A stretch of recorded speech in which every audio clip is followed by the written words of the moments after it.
You might think that my role-playing story began when I was a kid. I guess it kind of did, but we'll get to that.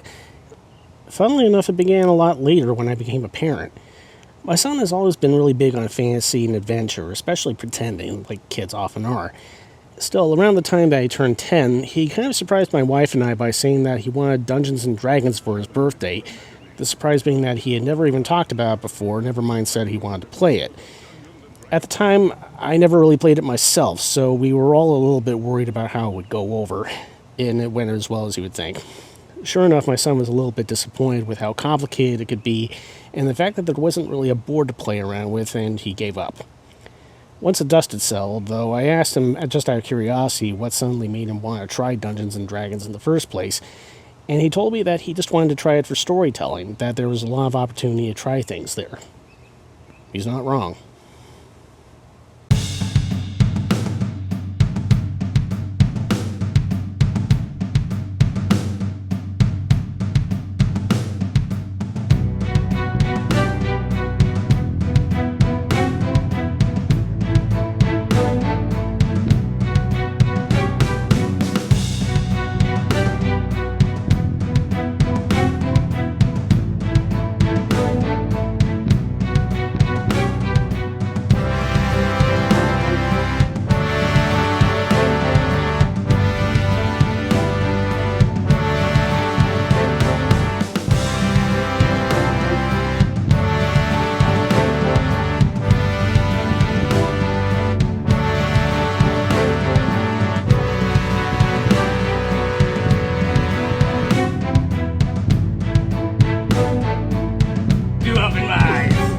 It happens with everyone. The sun got in my eyes. Why did that affect your hands?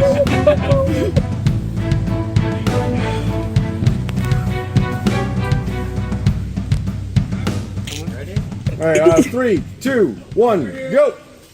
Disarm! Sir? Disarm.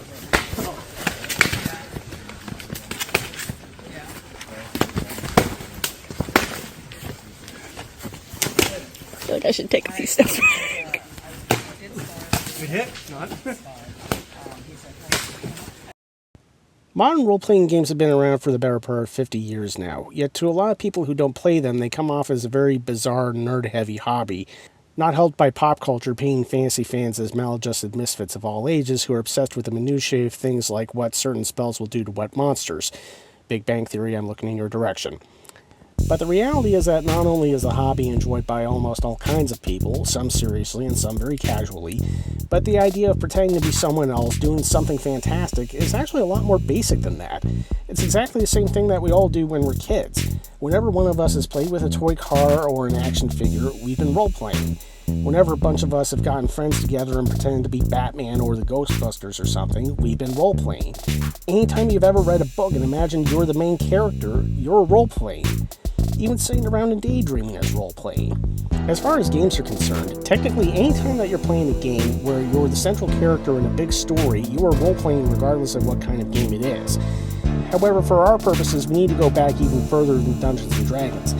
D&D started out in the early 1970s as a spin-off of military war games, which are sort of like very big and complex versions of Risk, where players take imaginary army units and battle each other on a field. The gameplay is moderated by a separate player who acts as a referee. One day, a player named Gary Gygax developed a game of his own called Chainmail, which came to have supplemental rules for fantasy creatures in its medieval setting. It caught on enough that another player named David Arneson came up with a setting for this game called Blackmoor, which was a fictional European village that had to deal with constant monster attacks.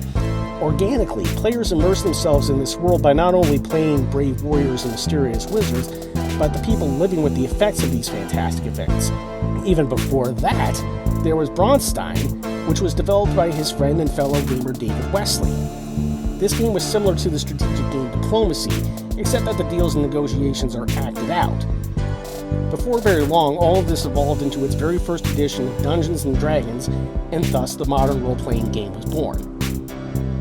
In all honesty, the person I got me into RPGs was, if you know the spooning experiment from, yes, I know a blast from the past, but when I was a teenager and watching his videos, his Counter Monkey videos about the all the the stories he got up to and the crazy stuff in AD&D and Shadowrun and all these different games and Vampire, I was like, okay, well, I want to have these stories. I want to experience this. Like, I've heard of this D&D and I've never done anything with it. So I think I was about 16 when I illegally downloaded my first copy of 4th edition to try and figure out how it worked.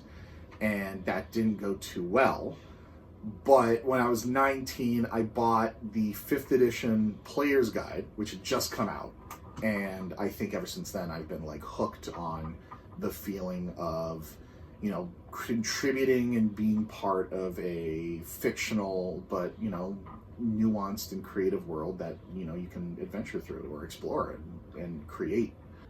I've known Brendan for a long time, and we've always been into role-playing games. So as soon as he started saying, hey, I'm making some games, want to help me out with that?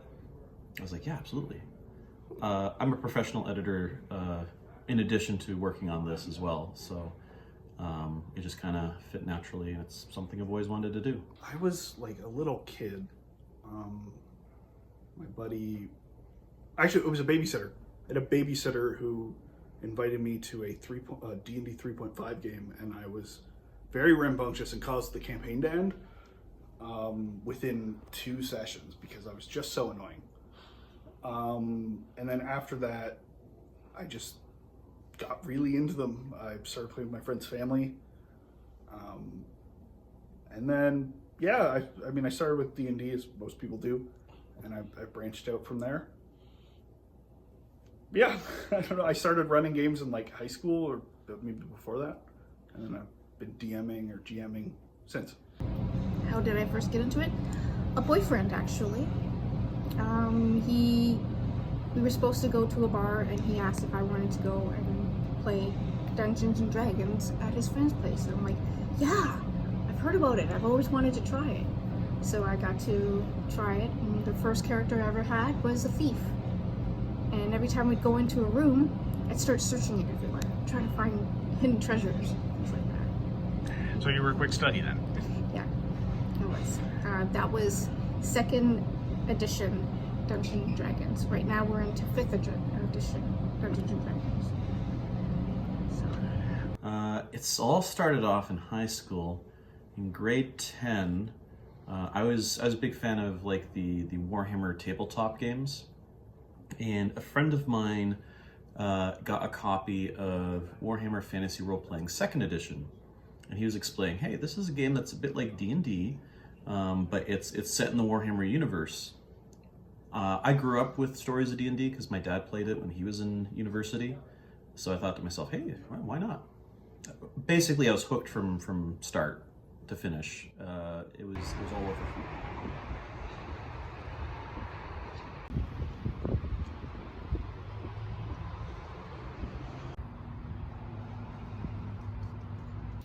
So I help facilitate our Knights of Blackwood Youth D&D League here at the store. So it's a D&D league geared run typically monthly for kids between 8 to 16.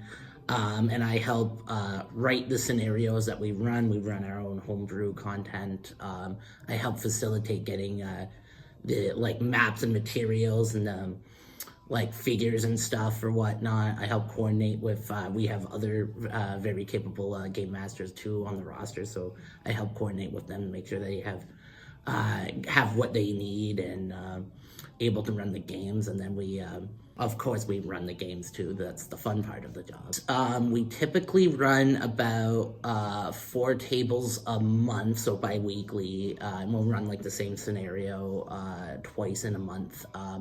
Typically would be able to fill about 20, probably 20 a month, because we're usually able to fill up at least 3 of the tables, and then sometimes we don't have, sometimes we have enough to run, like 4 people to run the 4th table. The demand for it's insane. Like we get like people on like wait lists and stuff, and it's an ongoing thing, so it's pretty episodic. So like in the course of the month, we'll run the same scenario twice, and then next month we make a new scenario, and so on and so forth.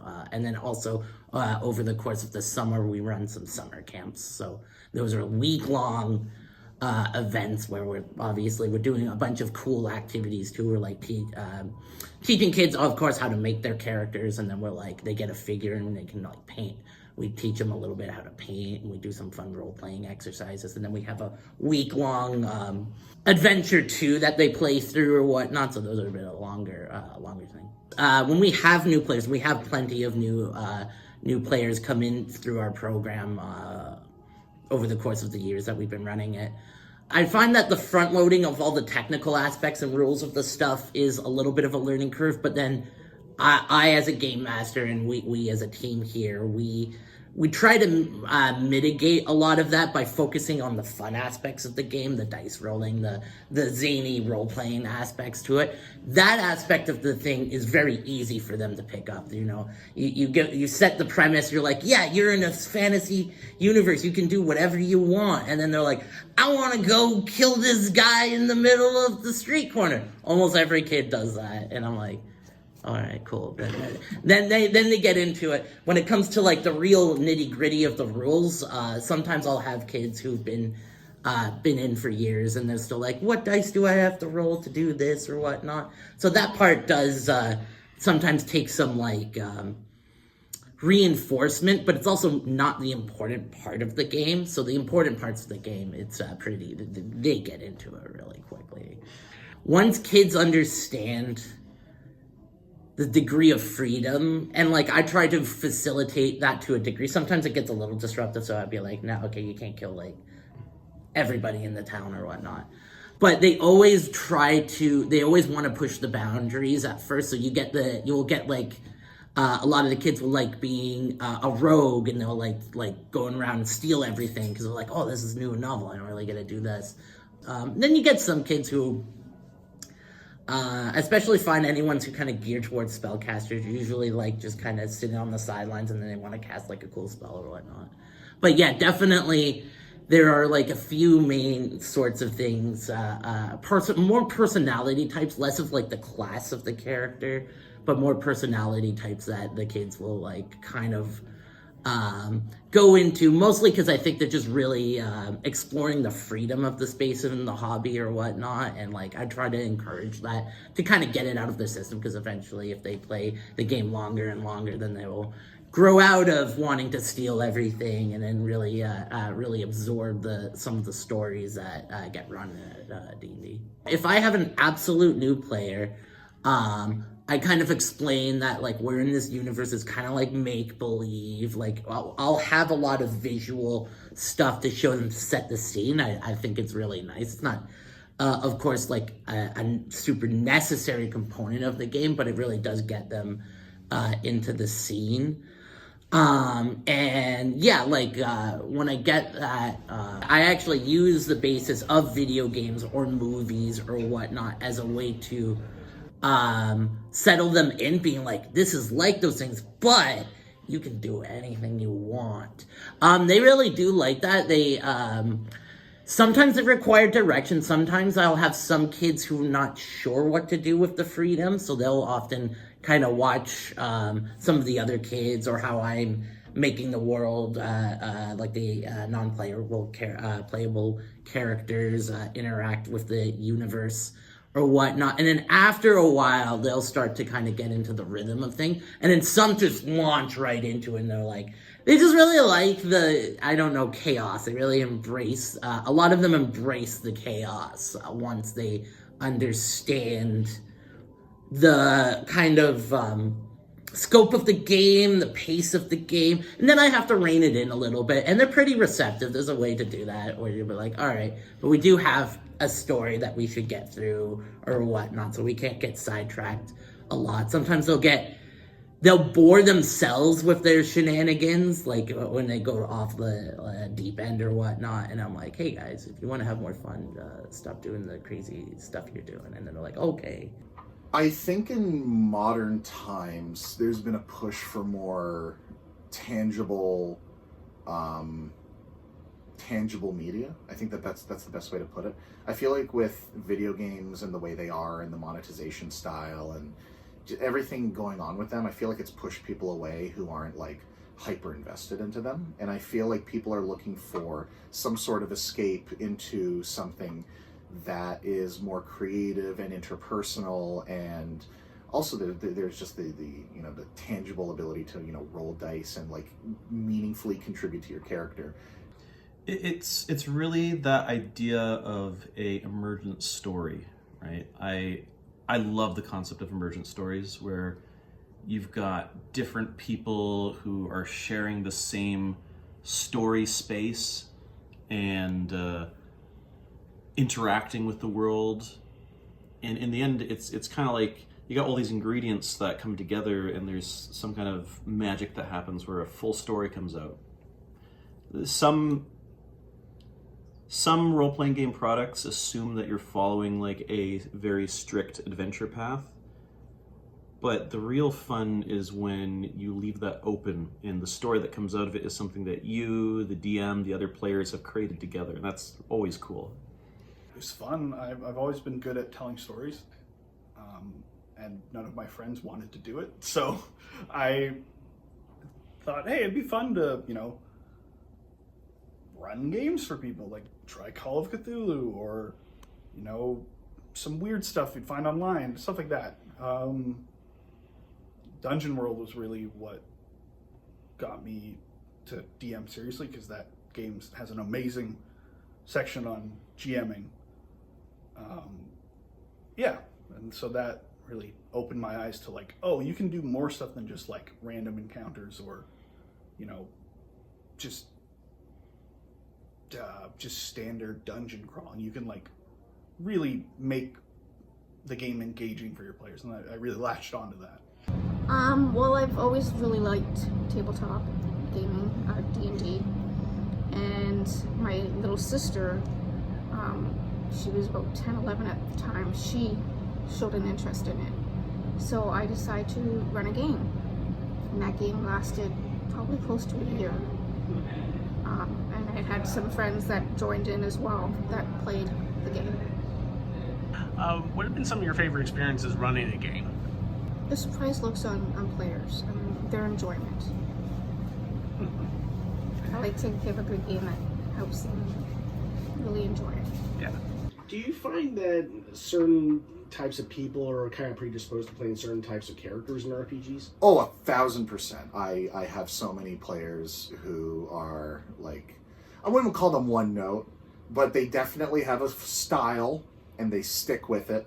I have one friend who's like, oh man, you know, I need to have a goon squad. I gotta have a group of guys that listen to me, and when we go into a thing, we gotta shoot everyone there, you know? He wants to be like the squad leader.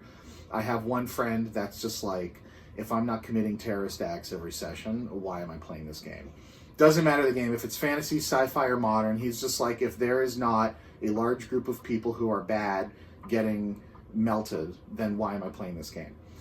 But, of course, there are a lot of other people who I've played with and still play with who are much more nuanced with wanting to push their own ideologies to, like, you know, they play something not used to it. Like me, myself, like, I'm a very secular kind of person, and right now I'm playing a vampire game where I'm playing as a very religious, Dark Ages vampiric priest, and it's making me be like, all right, well, okay, well, how would I think? What would I do? And it's, I do that, and I know a couple people that do that, and I think it's this exploration of viewpoints and ideas that make people be like, okay, I want to try something new.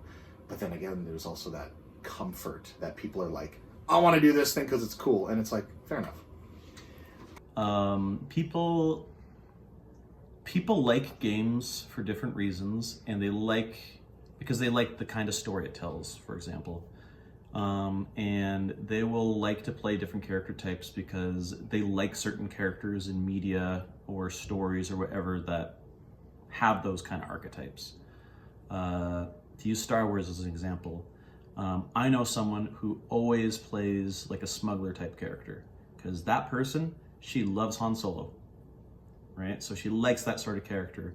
Even if we were to play like Dungeons and Dragons or some sort of old school Renaissance game, she'll play more of a roguelike character because she loves that kind of character in fiction and she kind of fits into it. But in doing that, you also, it's like acting, I guess, in a way. You get typecast after a while, and then it becomes kind of a breath of fresh air when you try a different sort of character type. It's a different mentality that, unfortunately, the most popular role-playing game in the world does not teach. But it's once people get it, they love it, and they'll keep coming back for that style of narrative game. I think when it comes to the player base with people, a lot of people are afraid to branch out. They see Dungeons and Dragons, which has been marketed heavily in a lot of pop media. Like Stranger Things pushed D&D into the forefront of the zeitgeist a lot back in the late 2010s, and even now, like Baldur's Gate has attracted a lot of people. And I think people who don't branch out are afraid that, like, oh man, but I committed to learning this. I'm scared of learning something else because what if it's different, and what if I don't get it? And I understand, because I was one of those people. I was one of those people that was scared to like branch out because it's like, oh man, but it seems like it's a big time investment to learn something new. But once you do, it's fantastic. It's great. And I think that a large amount of players are scared, and I think they need to take that leap of faith to like learn something new and do something new and find the niche that they're really going to sink their teeth into. So, for me, the best campaigns are ones where, as a GM, I am flying by the seat of my pants and making things up. And my games kind of reflect that. Like Hyper Mall, this one, is a game about being an assassin, a gig economy assassin. Like you're an Uber driver, but your job is murdering people. And it is full of rules about designing, like creating contracts for these hired killers, and they are generally really weird and will cause things to go off the rails.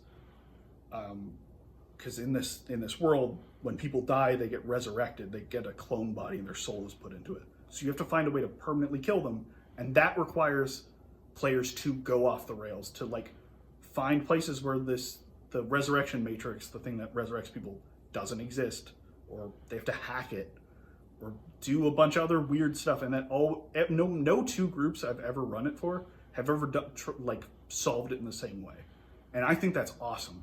I just make it up out of my mind and write it down on paper, and if they're gonna go into a cave or a dungeon or something, I write it out on a paper, and whichever direction they go, I have it covered with another paper, and I let them see what they could see up to that point, and then if they go left or right or whatever, go into a room that has something, let them know what they see.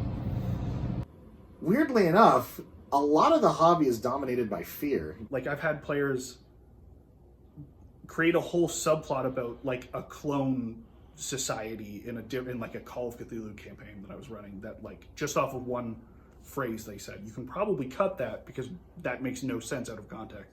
Sorry. LARPing is a slang term for live action role-playing, and in simple terms, it's when you act out a role-playing game. You wear a costume, you have props, often you'll put on makeup, and what you do on a tabletop you'll also do in real life. Well, short of actually leaping across chasms and killing dragons anyway, they have to make some concessions. Modern LARP has been around almost as long as modern role-playing has, though it truly became popular in the 90s when Mind's Eye Theater published LARP rules for White Wolf's World of Darkness universe, namely games like Vampire the Masquerade. However, the basic idea has been around for thousands of years. Mythical battles were the regular subject of fights in the Colosseum in ancient Rome. If only LARP groups today had those resources. More recent variations are the war reenactments you hear about all over the world, from the Civil War to the Middle Ages to the War of 1812. Now, there's no other way of saying it. If some regular people find tabletop role-playing weird, they really find LARP weird. But you know something? The medical world doesn't. Psychodrama, where patients act out elements of their cases under the direction of a therapist, was created by Jacob L. Moreno in the 1920s. For that matter, anytime that doctors, soldiers, and cops do a training simulation, or lawyers do a mock trial, that is basically live-action role-playing. Ever the frustrated filmmaker and storyteller, what made my ears perk up was talking to some people who run LARPs and realizing that it was very similar to improvisational theater. George Takei once observed that people make fun of cosplayers while not even batting an eye at sports fans who dress in wacky outfits to support their favorite teams, It's really not that different with LARP and these more accepted forms of playing pretend. LARP as we know it now, with the acting out of fantasy and adventure role-playing games, came about in the 1970s, not surprisingly in the wake of D&D taking off, and even became popularized in modern sci-fi in books like Dream Park and films like Westworld. It's gone on strong ever since, in venues as small as a mock parlor in a community center, or as large as an entire mock medieval village. As someone that thrives off of that sort of impromptu action, I thrive off of it personally, and I don't see it as a negative. I think the whole point of the game system and the hobby is to be off script and to not be stuck in that railroad. So as soon as someone does something which is, I suppose, off script, whether it's detrimental or good or just completely unexpected, I see it as a golden opportunity, because it's like, oh great, now I can make the player suffer for the consequences of their actions. And that means I don't have to plan anything. I don't think I've planned an RPG session in like 3 years. Why would you be questioning a member of the guard? I'm not. A commander? I'm not. You enjoying Lotus Day, sir? Oh, you got a lot of questions then, don't you? You have to be so You think you got some suspicious minds on you? No. And you know who are the most suspicious folks at all, huh? The criminal set. I'm no criminal. I'm a member of the Lotus. This is a Lotus Day celebration. Is it now? It is. I'll tell you what that's our track of time, 1 days instead of a week, let us know. Lotus Day. All time blurs together. If they just have more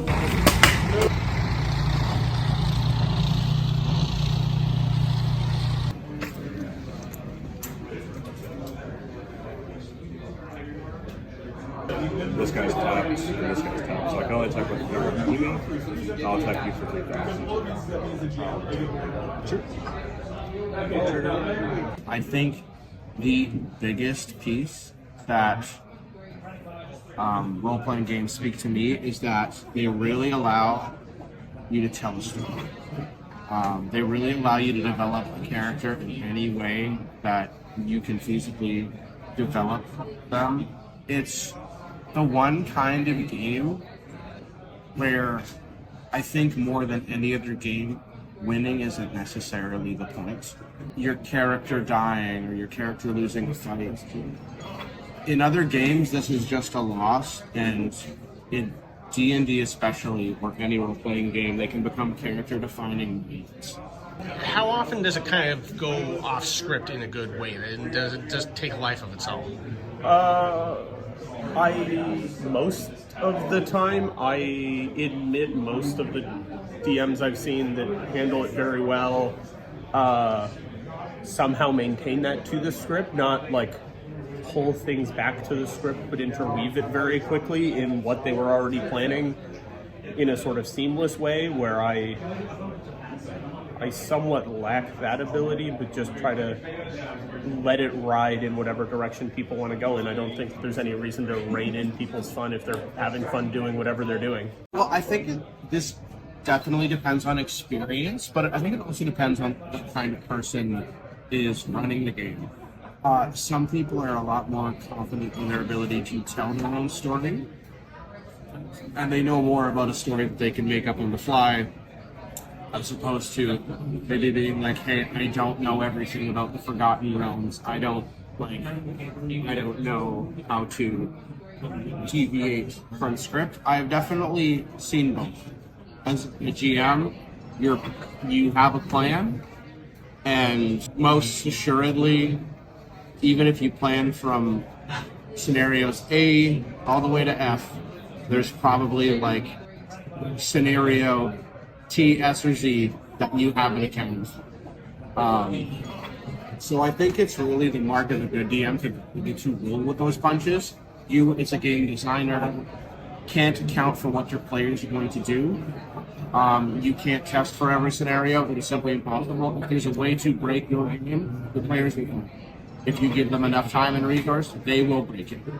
You know, sometimes they're like, oh, they're going into this fight, like, oh, we're just going to completely avoid it. And you're like, oh wow, okay, so this is what I had all of my prep time towards, and that's for naught. So I have to figure out A, how to contrive this scenario in another place, or B, figure out something on the fly. Both are valid, but especially if you are going to contrive a way to have that scenario still be a thing, you really need to do it elegantly in a way that your players don't feel like the choice has been taken away from them, because it's the thing that you need your players to always have, this choice. Go ahead and also play an action points. I'm probably going to get the same thing as you did, but it was great. Yeah, I get the same thing. Goes back a lot. Sure.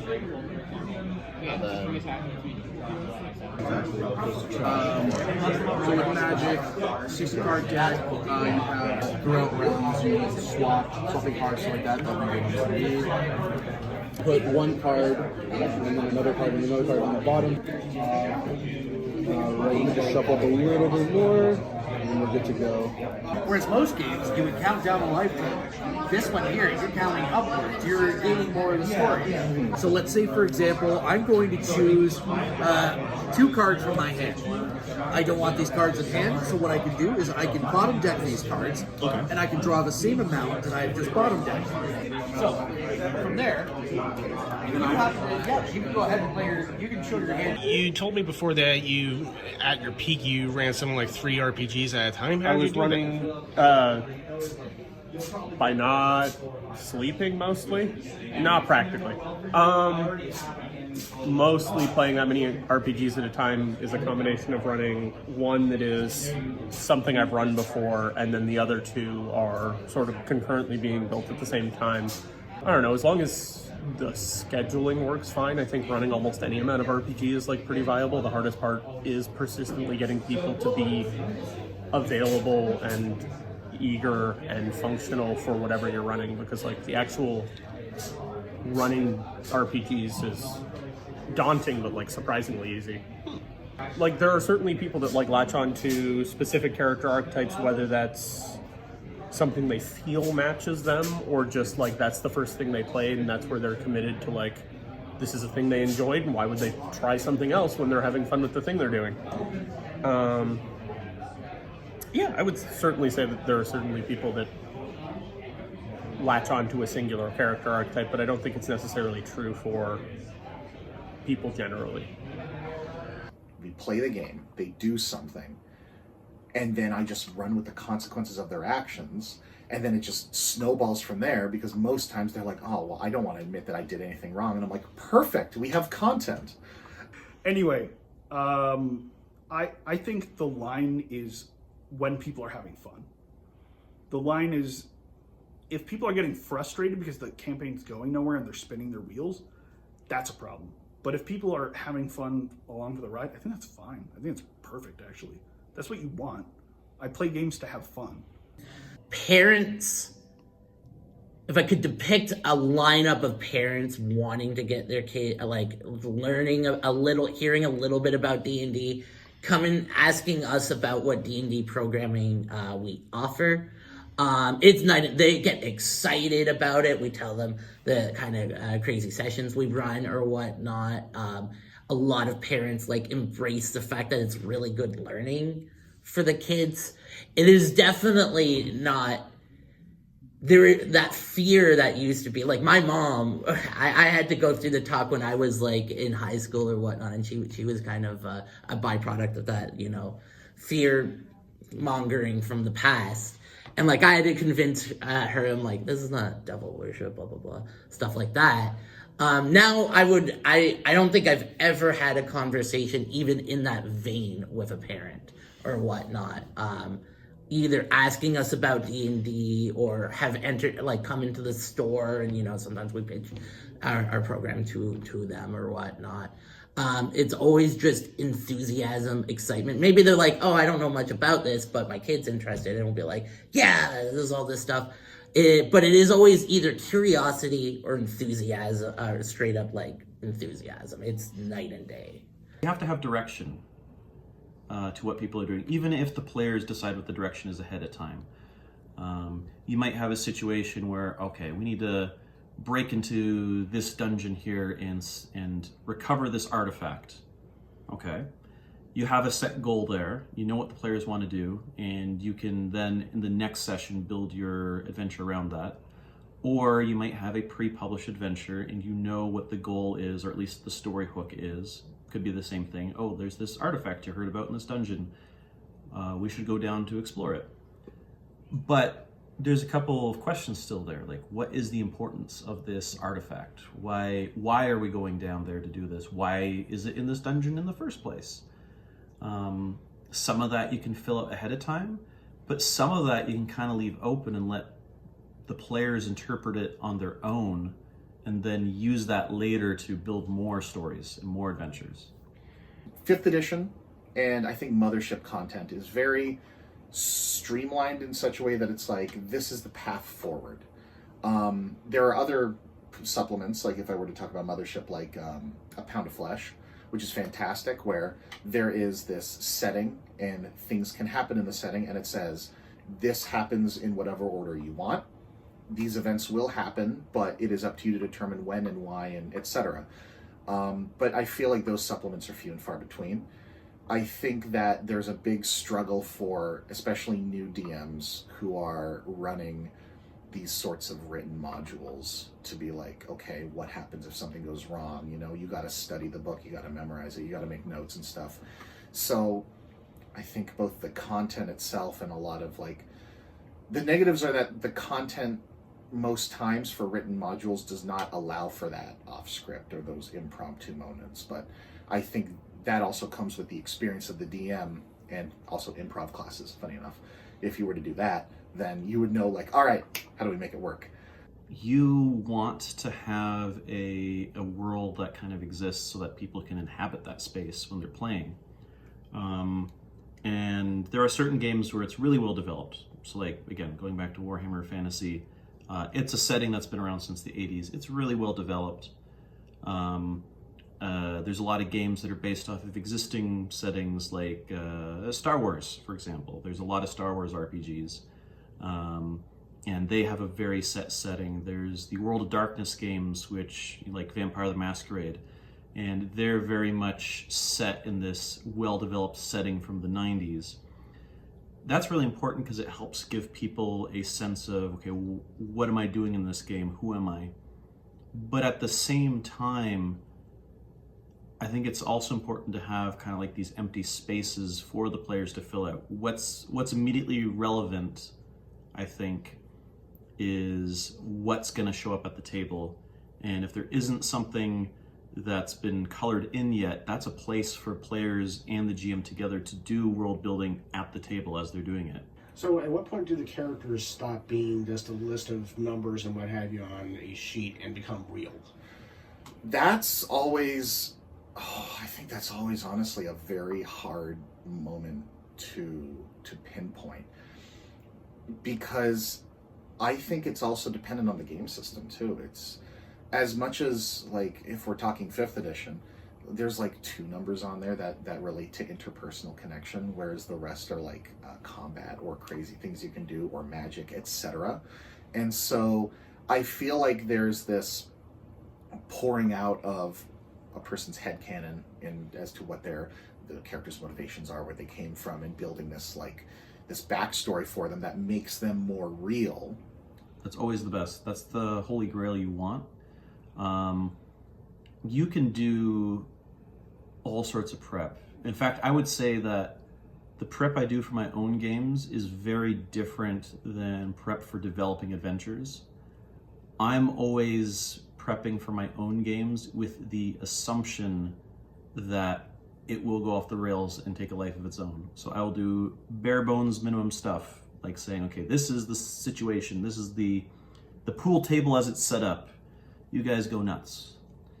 I've played games where there was no set setting at the beginning, but it developed based on player input. Like they established that, oh yeah, dwarves turn into stone when they die or something, and it's like, okay, that's now a fact. Or reincarnation happens to be real. Okay, that's now a fact in the setting, and then I'll work with that. My friends love to add facts about settings about the setting that really throws a wrench in whatever I'm doing. They like to prank me. And games like The Quiet Year and stuff are great for that. Like, collective world building is something I'm really into. It's rather wet. They're here. All right. This will be quick and possibly painless. We've had an egregious theft. Somebody has taken a possession of the Regent. Someone took the Regent? The hammer. Possession. Possession of. Oh, you knew it was a hammer, did you? That's the Regent. Who said that? The Regent. Oh, okay. It's my hammer. I was blinded by the spokes. Move down there so I can see my damn lord. Step down there. Jesus, get out of the way. Wait, spicy. I have my beard on. Let you know. So, this is your one and only chance to tell me, and I'll believe you, that you just took it and put it someplace safe, right? So no one else untoward could take it away and steal it from this town. Right? So who's gonna tell me that they're just keeping the hammer safe? This is the one chance and I'll believe you. Is there a reward for a safety? You won't get stoned The by Lady Mine. continued good blessing of the region. What more reward could you I pray had no for? time to go check it. Well, Regent, why don't I show you where it is? Okay. Well, Cadmus, Shall we have your knight attend you? Well, Cadmus, I thought I'd drop my clay in nature and make you relive your worst nightmare. For free. Come on over, it's 10 feet from where it was. Are you satisfied, Regent? Yep. The rest of you are free to go. I thank you for your support in this matter. So yeah, we got a whole bunch of stuff. We use these maps for to set the scene. And when the kids kind of get into a battle too, like we use it to kind of represent where their characters are and they're fighting. I'll just leave this out. We'll also have a whole lot of figures and stuff, a whole eclectic. I'm a bit of a collector and a pack rat myself. We'll often also 3D print particular models too. Like recently, in the fall, we had run a kind of a pumpkin-themed adventure. It's kind of loosely based off of Charlie Brown, so it was like about like the Great Pumpkin and stuff. So I'll create that. In fact, I think that's that guy fell. That's actually. And so these guys will also actually paint ourselves. So this is, I'm not like the best painter, but we do have a lot of neurodivergent children, a lot of people on the spectrum, or when I myself am on the spectrum. I have an example of one child, not name names, but there was a kid, as an example, a kid and their mom, had come in and they're like, same shtick, like they're like, oh, we're interested in D&D, blah, blah, blah. And I was able to, while I was working, sit down and have make a character with them all one-on-one. And the parents like, child name is like really nervous, doesn't really like engage with people. There's like a lot of hesitancy, but like wants to explore the hobby or whatnot. And like even by the end of just meeting them for the first time and making that character with that child, like they started to warm up. And like then they came to our summer camps, and again, like the first day or so, they were like kind of nervous or whatnot. But by the end, now they've been with our program doing very consistently over the course of now probably a couple of years or so. And this kid is super outgoing, like makes all these jokes, has a really nice like relationship with me and the staff or whatnot. Like, for you to see that child in their current state with our with the doing like D&D and stuff like that. We once had a Dungeon Master summer camp where we kind of taught them more of the back end things or whatnot. And from that, if I recall, there were a few who were like, oh, I'm developing this kind of game or that kind of game. It does help kind of spark that creative light. I get more often than not kids who just really more are interested in just playing the game or whatnot, but you do get those few instances, those real like entrepreneurial mindsets from them. What I'll also find is that it does also kind of launch them into learning other games. Like we have a lot of miniature war gaming, like Warhammer and stuff, and then they'll be like, oh, I want to try this out, I want to try that out. And kind of branches them out. But yeah, a few, not a crazy amount, but a few of them, especially usually the older ones will be like, oh, I want to develop this or that. Nice. Yeah, that's my highlight. That's it for me. Beast? Well, I definitely gotta say, being in Gatehouse for today, just the amount that we poured out today. Put out a lot of meat, man. We put out a lot of NPCs, we put out a lot of stuff. Also, guys, the times I've been out, just the roleplay that's been going on. The only low light I got is a personal one. My knee decided to go out because I decided to be a really dim-witted troll and jump along twice. You lived up to the name. Cripples unite! Alright, Niven. Hi, I'm gonna Oh God. Kiki. Highlight. I can jump all of the logs on the way from Regent's Road over to a bastion. I found that out on my way to go help against that golem. I jumped every one. I thought that was cool. Huzzah! Second, I ended up mimicking a wraith call perfectly, and that was funny as shit.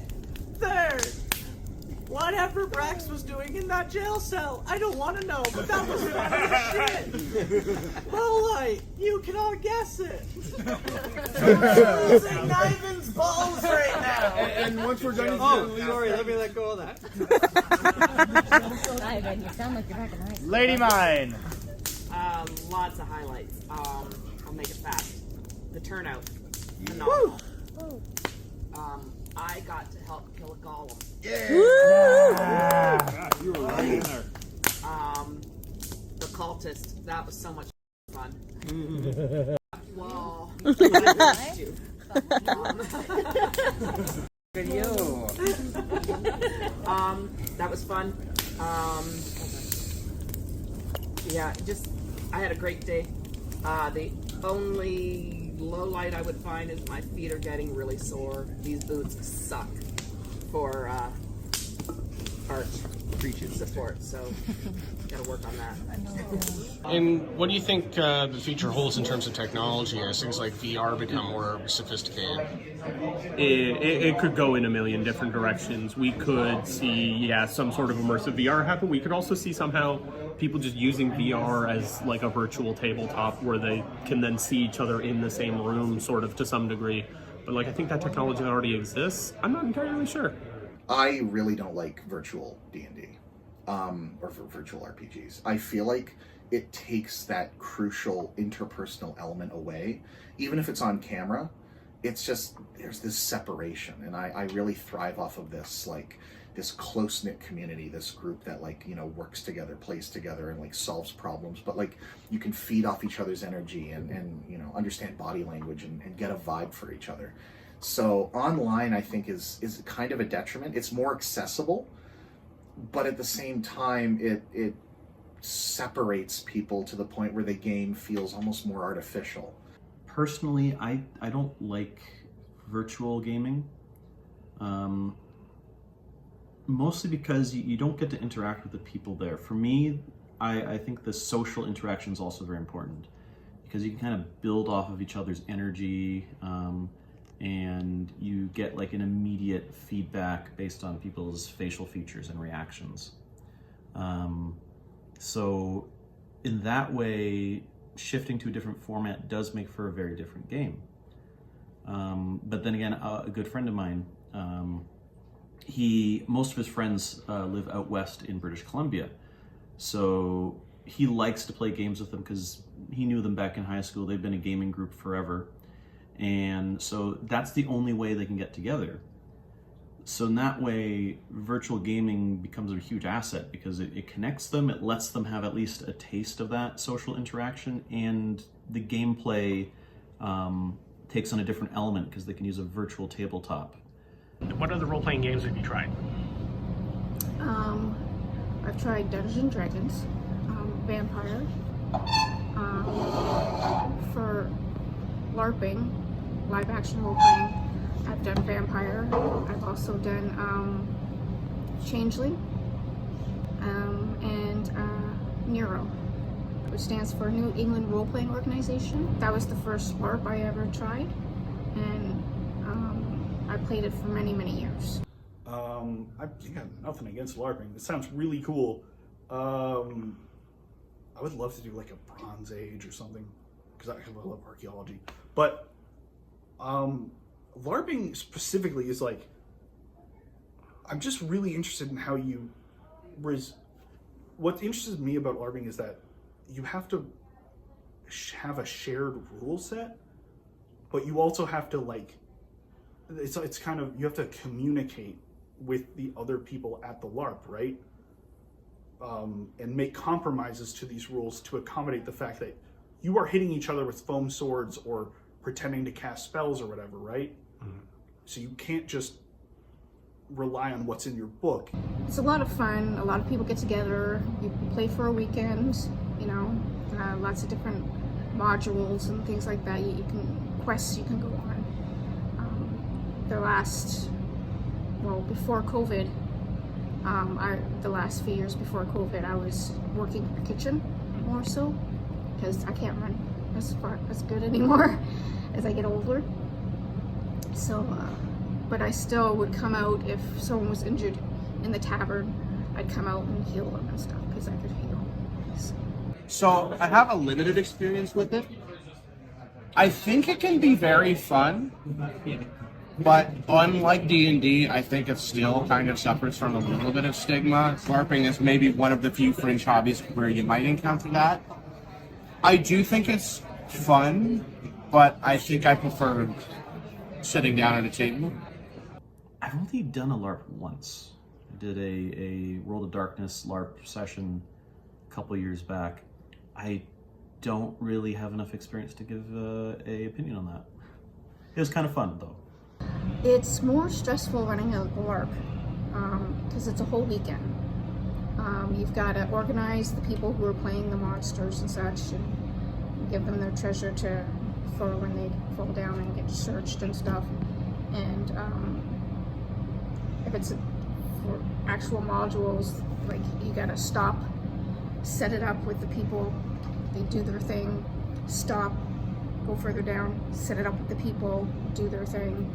You know, so it's more stressful, and you have to come on with a full story that's pretty much one way.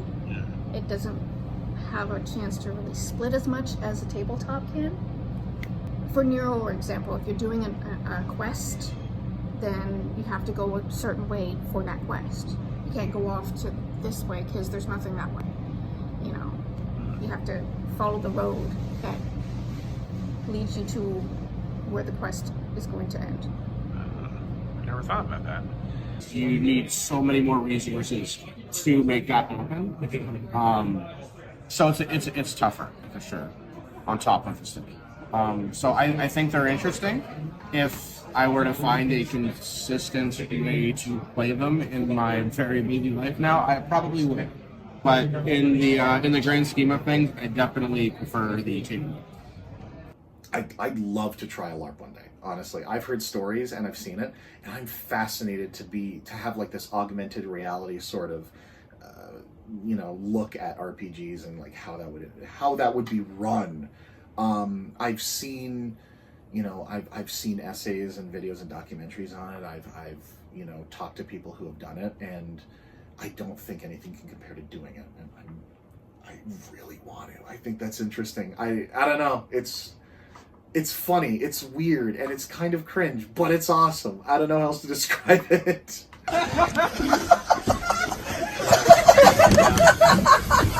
Yeah. Look out! Incoming! Hey, where am I?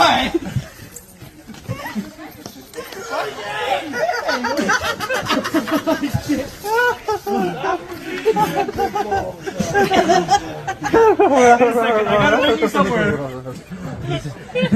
I see you on I want to try and see if it's You get to be something that you wouldn't normally be able to be. You know, it could be something you totally fantasize about thought would be cool to play. You know, like even a different race. They have, in Nero, they have scavengers, which are half human, half animal. Whatever animal you want to be. So you could be like half raccoon, half human, you know. This one is just a reference to help them, like if one of their spells is a cone type spell, it shows the shape. Or if it's a cube, sphere, cylinder, line. Gives them little tips on what to do and how to do it.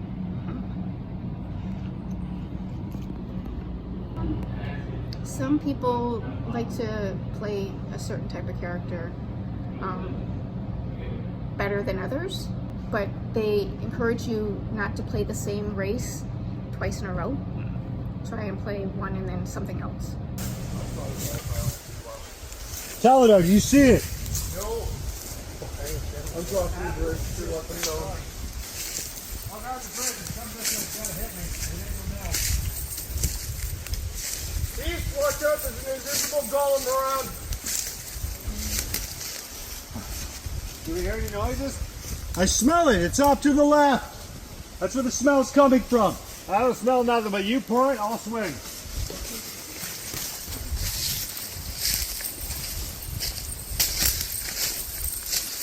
That way, to my right.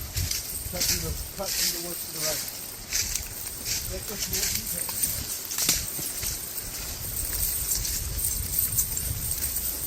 If you are following me by sense, you should not be able to keep up with me. They can't stop it if you There's no way a golem went through this thick of wood. It's straight ahead. That's where the smell's going.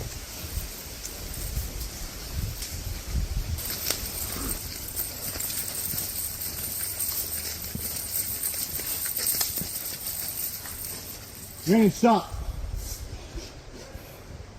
The smell is straight ahead of me. Just passing the tent. Now it's gone. Right past.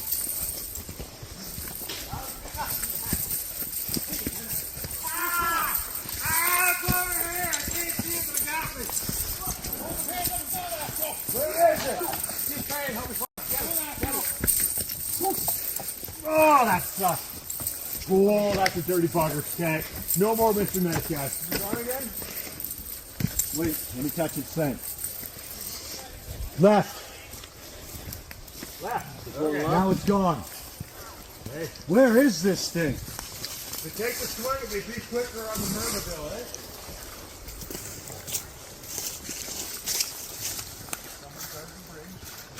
eh? Peace. I'll stay on the bridge. Stay on the bridge. You go with them. You must have heard it or when you swing. I'll call if I need it. There's no way it went through this thick of wood. So we can cut it off. Where do you want me to go? No, shockwave doesn't actually do damage, right? That's what.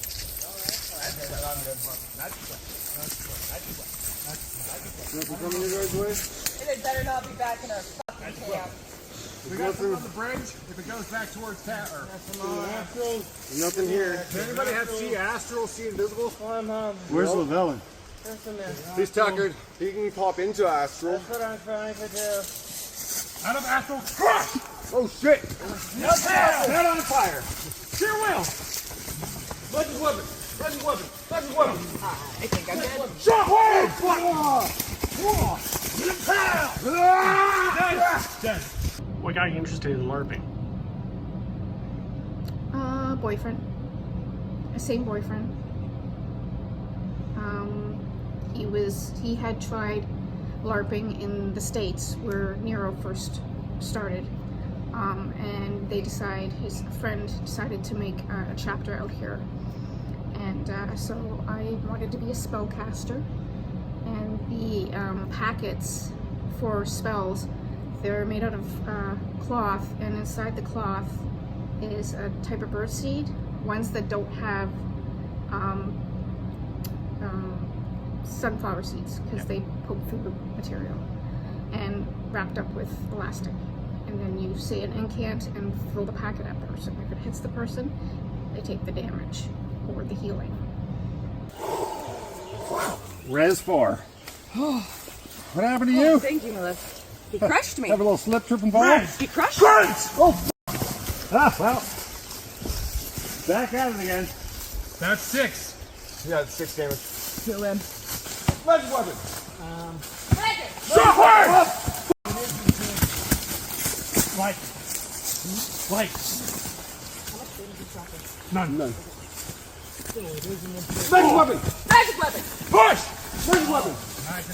Shockwave! Shockwave. Magic weapon! Holy shit, I need to learn shockwave. This is bullshit. Slice.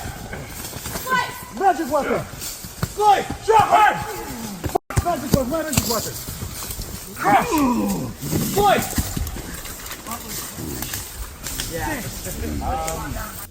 The entire day was great. I loved it. I don't think there was a single part of it I didn't like, except for... Role-playing is a funny thing. At face value, it seems weird, but it actually speaks to very human, everyday things.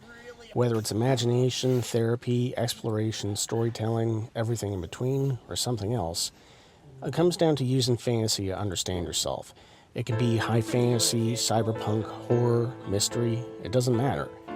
You're just out of your own head, out of your body, and out of your comfort zone on your own terms to find out what you're made of. However, that can only go so far with a truly blank slate. You need some kind of guide for that kind of immersion storytelling. A tone needs to be set, and you need something to explore. You need contacts, companions, and enemies. You need something to make you go out on this journey, whether you're seeking glory in the first place or just get caught up in it while minding your own humble business. You need something that goes bump in the night, someone to save, someone to avenge, or even just a place to check out. That's not only what game masters do, but what players do with them. They don't just play a game, they make it together. They build a world.